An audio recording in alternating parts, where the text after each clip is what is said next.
برگزیدہ بندے تھے جن کا نام تھا حضرت لقمان حکیم. کیا نام تھا؟ ان کے نام سے قرآن میں پوری سورت ہے جس کا نام ہے سورہ لقمان. کیا نام ہے؟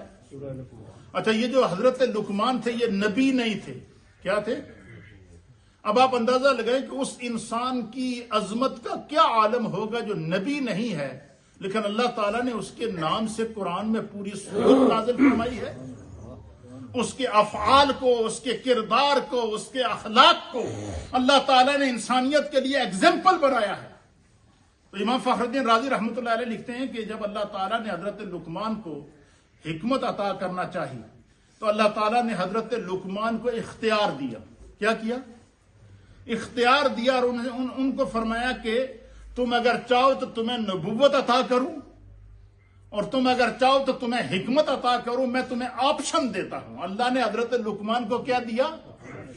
آپشن دیا. اچھا، دنیا کے مرتبوں میں، دنیا کی عظمتوں میں، دنیا کی رفعتوں میں اور دنیا کی عزتوں میں سب سے بڑی عزت انسان کا منصب نبوت پر فائز ہوتا ہے. کیونکہ جب انسان نبی بنتا ہے، اللہ جب کسی کو نبی بناتا ہے تو خدا اس کو زمین پر اپنا نائب بنا کر بھیجتا ہے. اللہ اس کو اپنا ترجمان بنا کر بھیجتا ہے. وہ لوگوں کو جوڑتا ہے اور لوگوں کے سینوں کے اندر اللہ کی توحید کا چراغ جلا کر ایمان کے نور سے ان کو منور کرتا ہے. تو اللہ تعالیٰ نے حضرت لقمان کو کیا فرمایا کہ تمہیں اختیار ہے، اگر تم چاہو تو تمہیں نبوت عطا کروں اور اگر تم چاہو تو تمہیں حکمت عطا کروں. یہ تم بتاؤ، جو تم کہو گے وہ تمہیں عطا کر دیا جائے گا. کتنی بڑھیا. ہمیں اگر کوئی دنیا میں کہے کہ بول کیا چاہیے، سارا ایسے سوچنا شروع ہو جائے بڑی چیز کیڑی مانگی ہے. یہ ہے یا نہیں ہے؟ یہ دنیا کا ایک تقاضا ہے، یہ ہماری سوچ کا، ہماری نیچر ہے یہ. تو حضرت لقمان نے سوچا، سوچنے کے بعد آپ نے اللہ کی بارگاہ میں عرض کیا کہ بار الہ مجھے حکمت عطا فرما. کیا فرما؟ حکمت عطا فرما. تو اللہ تعالیٰ نے حضرت لقمان رات کو سوئے، صبح اٹھے تو اللہ تعالیٰ نے ان کو کائنات کے تمام خزانوں کی حکمتیں عطا فرما دی. جس کو انسان کو دیکھتے تھے تو بتاتے تھے تمہارے اندر یہ بیماری ہے، تم یہ کرو، خدا تمہیں شفا عطا فرما دے. تمہارا دل اس طرف جا رہا ہے، اس کو اس طرف مائل کرو، تم کامیاب ہو جاؤ گے. اگر اس طرف جاؤ گے تو تمہیں نقصان ہوگا. حتیٰ کہ انہوں نے اپنے بیٹے کو 10 نصیحتیں کی ہیں جس کو مفسرین اکرام نے بیان فرمایا ہے. تو حضرت لقمان سے کسی نے پوچھا کہ حضور یہ کیا ہوا؟ اللہ نے تو آپ کو اختیار دیا تھا، تو سب سے بڑا منصب دنیا میں نبوت کا ہے، تو آپ نے نبوت کو قبول نہیں کیا اور آپ نے حکمت کو لیا ہے. تو حضرت لقمان مسکرا دیے. تو آپ نے فرمایا کہ اللہ تعالیٰ نے جتنے نبی پیدا کیے نا دنیا میں، تو ہر ایک کو نبوت اس نے خود عطا فرمائی. کیا فرمائی ہے؟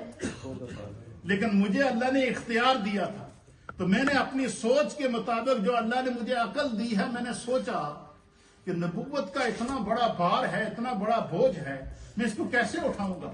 تو اگر خدا اپنی مرضی سے مجھے نبوت دیتا تو اللہ اس منصب کی حفاظت بھی خود کرتا.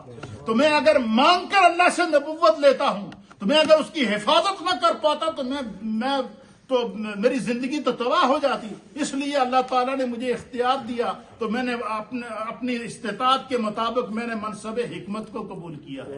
اسی لیے نبی علیہ الصلوۃ والسلام نے فرمایا کہ دنیا میں ایسے لوگ بھی آئیں گے کہ وَيَنْسَوْنَ الْخَلْقَ، مخلوق سے تو محبت کریں گے، وَيُحِبُّونَ الْخَلْقَ، مخلوق سے تو محبت کریں گے، وَيَنْسَوْنَ الْخَالِقَ، اور خالق کو بلا دیں گے، اللہ کو بلا دیں گے.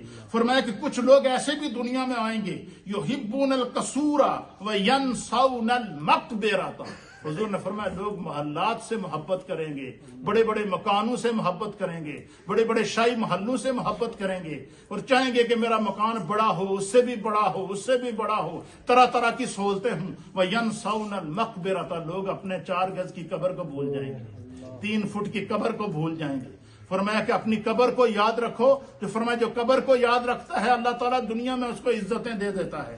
اور نبی علیہ الصلوۃ والسلام نے ان تمام چیزوں کو بیان کرنے کے بعد اس کا کنکلوژن مفسرین نے یہی نکالا ہے کہ دنیا میں جتنی آزمائشیں انسان پر آئیں، چاہے وہ انعامات کی صورت میں ہوں، انعام بھی اللہ کی آزمائش ہے کہ خدا نے کسی کو اقتدار دیا ہوا اگر اس پر پورا نہ اترے تو وہ اس کے گلے کی ہار بن جائے گا، ہڈی بن جائے گا.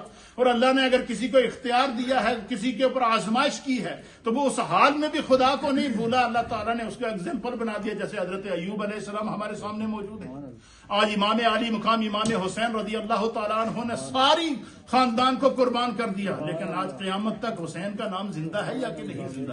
اس لیے فرمایا کہ کسی حال میں رب کو نہ بھولو، سنت رسول کو نہ بھولو، دین کے احکامات کو نہ بھولو. یہی ہماری متاع ہے جو دنیا میں بھی کام آئے گی اور آخرت میں بھی کام آئے گی. اللہ ہمیں دین سمجھنے کی توفیق دے.